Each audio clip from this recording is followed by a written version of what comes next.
Kelebihan Bante Sudarmo, kemauan berjuang. Anda yang sudah sempat ke sana pasti tahu bagaimana jalan masuk dari jalan raya menuju ke wihara. Itu jalan bukan mudah. Pada awalnya jalan itu adalah jalan tanah. Pada saat hujan, ketika kita berjalan di jalan tanah itu lumpur, kaki bisa masuk ke lumpur sampai di bawah lutut. Itu jalannya 9 kilo seperti itu. Bukan sesuatu yang mudah. Itu belum lama itu. Kemudian beliau punya inisiatif. Wah, aku harus bikin jalan ini supaya umat bisa sering datang dan lain sebagainya. Kemudian beliau memanggil tukang aspal dan sebagainya dari Kabupaten Rembang di sana datang. Tapi beliau merasa, wah, yang jalankan Gilesan itu apa namanya? Bukan Stonewalls itu loh. Mesin giling. Anda bikin kopi apa? Mesin giling kopi, giling beras. Ini enggak giling apa-apa ini, Pak. Ini ngerasin tanah itu loh. Ngerasin batu itu loh, Stonewalls. Slender ya. Slender. Sake itu mereknya. Anda pabrik apa ya, dapat 10%. Kok promosi di sini? Slender ya, Slender, Stonewalls atau yang mesin giling lah menurut Anda. Pokoknya itu mesin pengeras jalan.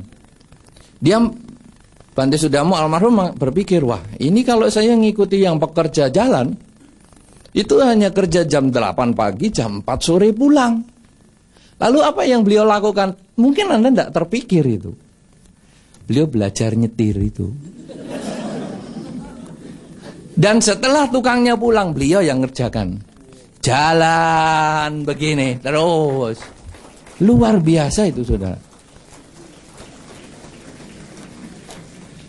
Sehingga jalan itu lebih cepat selesainya daripada dipekerjakan oleh PU yang di daerah situ. Dan ada yang sebagian di semen sendiri dan lain sebagainya. Itu jalan masuknya. Belum wiharanya sendiri. Kalau Anda tahu wiharanya bergundung begini, beliau tinggal itu dulu di kutik paling atas. Dan tangganya tinggi-tinggi. Itu bisa naik turun sehari berkali-kali. Tangganya banyak lagi. Kalau kita yang belum biasa, sekali naik males turun. Sudah ndak usah turun kemana-mana. Capek. Karena nanti turun lagi, jangan naik lagi sampai malam lagi. Karena saya pernah ke sana beberapa kali menginap di sana. Kondisinya sulit, jauh lebih mudah sekarang. Setelah ada Bante Sujano yang merawat di sana, sudah luar biasa sekali. Kita harus kasih semangat kepada beliau ini.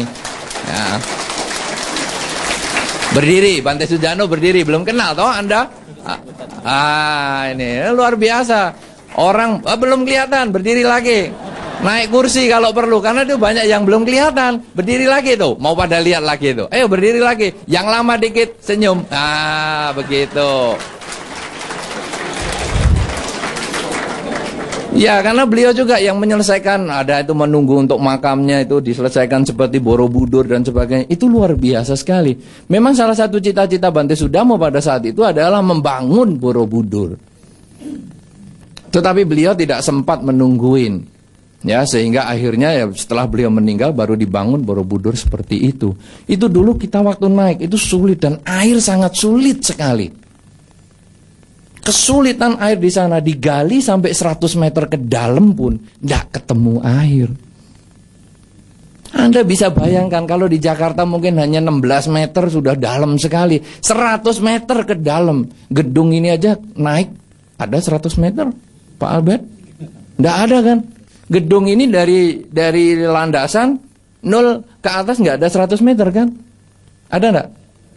Kalau 100 meter itu berarti harusnya sekitar 30-an lantai.